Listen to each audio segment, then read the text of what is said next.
Mesdames et mesdemoiselles et messieurs, bonjour. Yennayer, le jour de l'an amazigh qui réconcilie les Algériens avec leurs racines. Pour les Amazirs d'Algérie qui fêtent aujourd'hui, mercredi, l'an 2972, cet événement symbolise l'attachement de l'agriculteur et de l'éleveur à la terre. Asgwes Amgwez.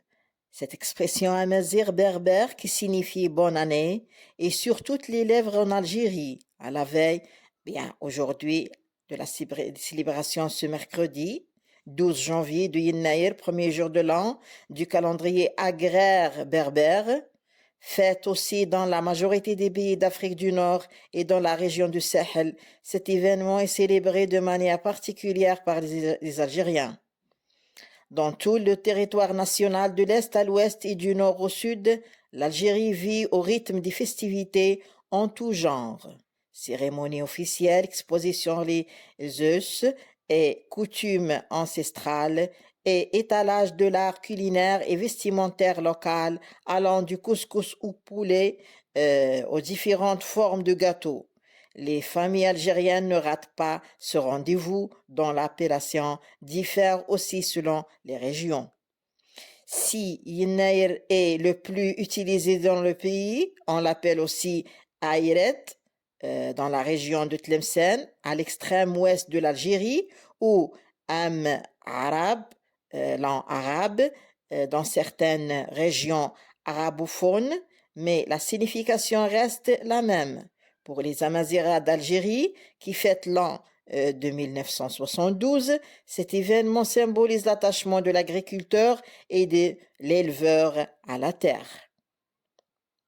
C'est une occasion pour souhaiter une nouvelle année agricole fertile et abondante, tant les Berbères étaient attachés pendant des millénaires au travail de la terre.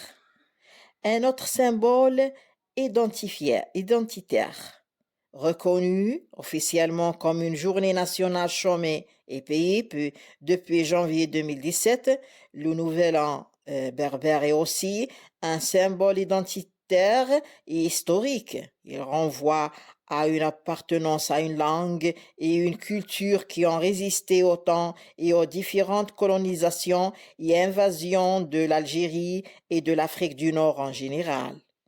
D'où vient cette fête? Si elle faisait partie des coutumes nord-africaines, son institution en tant que Nouvel An amazigh est très récente. Elle est le fait de l'Académie berbère fondée à Paris par un groupe de militants de la cause amazigh, c'était en 1980.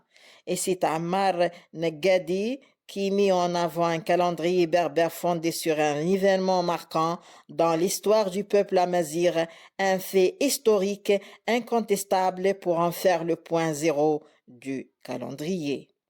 Son choix s'est porté sur l'an 950 avant Jésus-Christ, qui correspond à la date où le roi berbère Shishong, premier orthographié également Shishnak ou Shishnek, fut intronisé pharaon d'Égypte et fonda la 17e dynastie qui régna sur l'Égypte jusqu'à l'an 715 avant Jésus-Christ. Ce roi berbère avait réussi à unifier l'Égypte pour ensuite envahir le royaume d'Israël. On dit de lui qu'il s'empara des trésors du temple de Salomon à Jérusalem en 926 avant Jésus-Christ. Mais il a fallu des dizaines d'années de lutte des militants amazirs pour que les autorités algériennes reconnaissent officiellement cette date et l'inscrivent comme journée nationale officielle. Merci de m'avoir prêté attention, mes amis.